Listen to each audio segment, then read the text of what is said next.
Bonjour Charles Decamp. Bonjour Philippe, bonjour à tous. C'est votre journal des médias à l'instant. Le sommaire du jour. Le monde du foot est inquiet, un sujet sensible dans Envoyé spécial, Éric Zemmour et les dinosaures en quarantaine. Et on commence par les audiences évidemment. Qu'est-ce que les Français ont regardé hier soir à la télé? C'est TF1 qui a pris la première position avec un match de foot opposant la France à l'Ukraine. En moyenne, 4,6 millions de téléspectateurs ont suivi la rencontre, soit 21% du public. France 2 est deuxième, une fois n'est pas coutume, avec un épisode d'Alex Hugo. Même en rediffusion, la série avec Samuel Le Bihan a été suivie par 4,2 millions de téléspectateurs pour une part d'audience de 18,4% sur l'ensemble du public. Sur M6, le meilleur pâtissier a profité de cette concurrence inhabituelle pour s'imposer largement sur la cible des femmes de moins de 50 ans avec 27% de part d'audience. Et sur l'ensemble du public, le concours de pâtisserie pointe à 2,7 millions de personnes et 13,7% de part d'audience.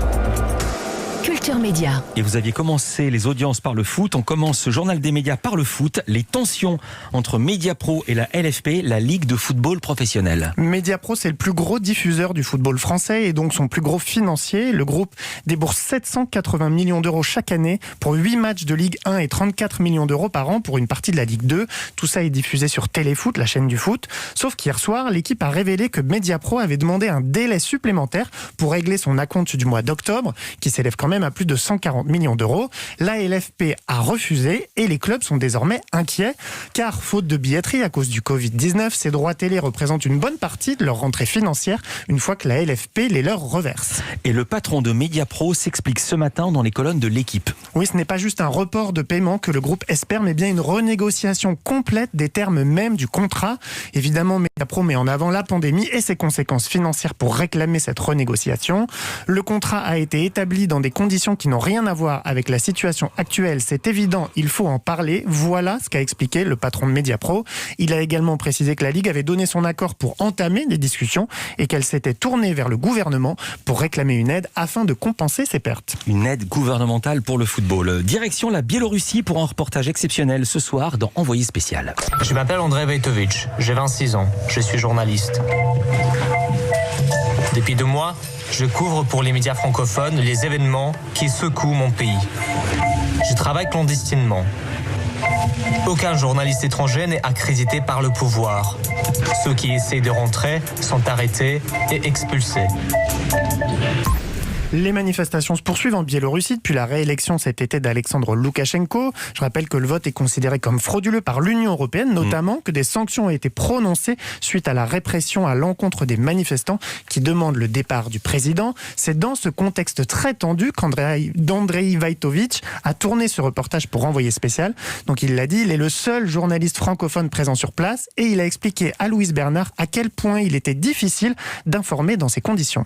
Il y avait des scènes que j'ai dû tourner discrètement, par exemple près du centre de détention ou le commissariat. Je sais que il y a des caméras partout, je sais qu'il y a des snipers sur les toits, donc il faut pas provoquer un conflit. On sait que les journalistes sont visés, que les journalistes peuvent être arrêtés facilement, que le matériel sera saisi, donc il fallait faire des choix parfois. Au lieu de suivre un personnage jusqu'à la fin de la manifestation, il fallait partir plus tôt pour garder les images.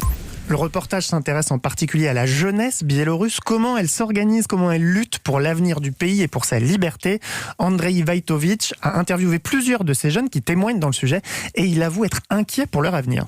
Tout d'abord, je voulais montrer cette jeunesse que même moi personnellement je ne connais pas vraiment parce que moi je suis parti il y a presque 10 ans. Au début de cet été, j'ai senti que un truc se passe. Je me suis dit, je ne peux pas rester à Paris. Je suis parti comme ça, sans commande de médias. Et déjà, en arrivant sur place, j'ai tout de suite compris que c'est le moment historique. C'est un tournant politique dans l'histoire. Et la mobilisation de la jeunesse m'a inspiré. C'est les enfants de la dictature. C'est les jeunes qui n'ont pas connu d'autres présidents que Alexandre Loukachenko. C'est même étrange de dire aujourd'hui que c'est un président parce que pour ces jeunes-là, aujourd'hui, ce n'est plus un président, c'est un dictateur, c'est un usurpateur qui reste au pouvoir, qui ne lâche pas le pouvoir malgré la pression. Voilà, rendez-vous ce soir dans Envoyé spécial dès 21h05 sur France 2. Il faut oser dire ça quand on est sur place, très courageux journaliste.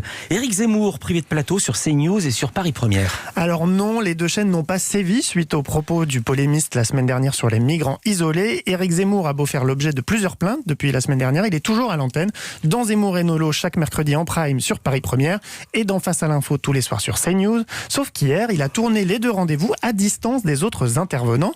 Sur Paris Première, c'est en duplex d'une loge qu'Éric Zemmour a participé à l'émission, enregistrée plus tôt dans la journée.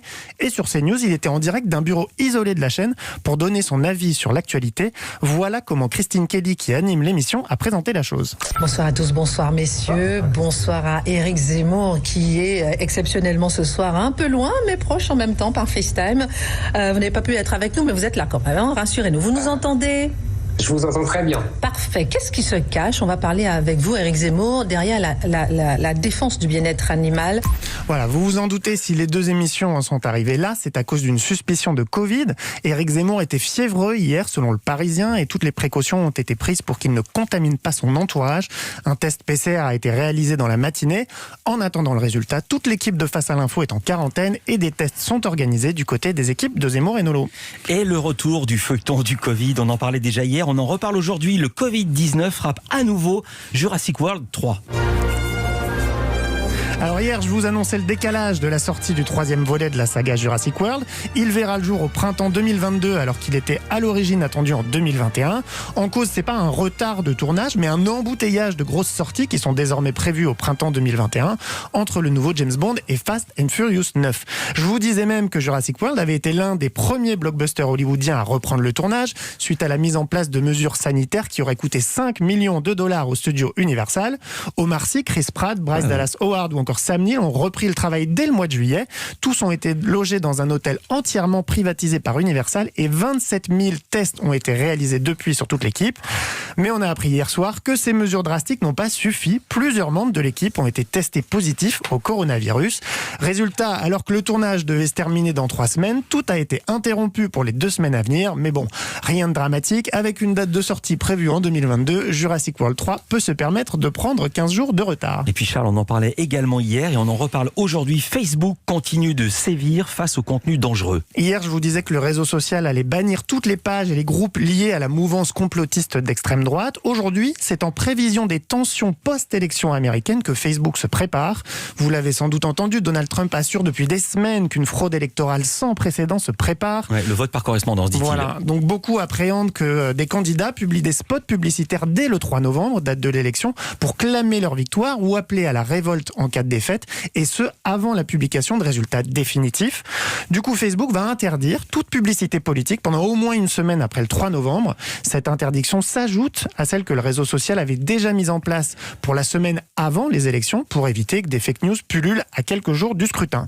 Et le réseau social a également mis en place un système de suppression de tous les messages qui inciterait par exemple à se rendre au bureau de vote avec des armes à feu ou à essayer de décourager les gens de voter. Tout message utilisant du langage militaire en lien avec les bureaux de vote sera ainsi supprimé. Et puis on parlera de Facebook avec notre invité culture tout à l'heure, Marc Lévy, le romancier, qui compare Mark Zuckerberg, le patron de Facebook, à Goebbels, carrément le ministre de la propagande du Troisième Reich.